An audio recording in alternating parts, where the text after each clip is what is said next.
La tâche de la magie noire. J'ai vécu une longue vie, toujours en quête du bien. J'ai résolu des différends, offert des conseils, soigné les malades. Ma maison a toujours été ouverte. Jusqu'à ce qu'elle décide qu'il en serait autrement. C'était une femme plus jeune, une parente éloignée, venue me demander conseil sur une affaire personnelle, un litige successoral avec ses frères.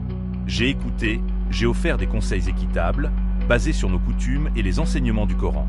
Ce n'était pas ce qu'elle voulait entendre. Elle voulait que je prenne son parti, que je torde les règles. Quand j'ai refusé, elle est partie en rage. Quelques jours plus tard, des murmures ont commencé. Petit, insidieux. Mamadou s'adonne à la magie noire. Il a jeté une malédiction sur ma famille.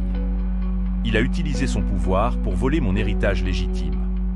Elle avait trouvé un marabout, guide spirituel, d'un village lointain, moins scrupuleux que la tradition de ma propre famille, qui a confirmé ses dires. Elle a apporté une petite effigie sombre à la police, affirmant l'avoir trouvée près de ma maison, une preuve de ma sorcellerie. Dans notre pays, la peur de la magie noire est profonde, réelle.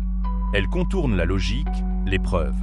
Mes dénégations ont été considérées comme une preuve supplémentaire de mon mal. Seuls les coupables nieraient si véhémentement, disaient certains. Mes propres voisins, qui m'avaient connu toute ma vie, ont commencé à me regarder avec peur, avec suspicion.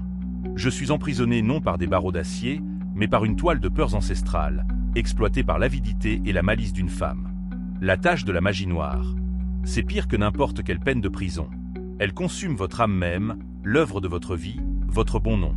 Mon cri silencieux est pour la perversion de la foi, pour la vérité qui ne peut percer le voile de la superstition, et pour la vie qui est maintenant finie, souillée par un mensonge qui prospère sur l'ignorance.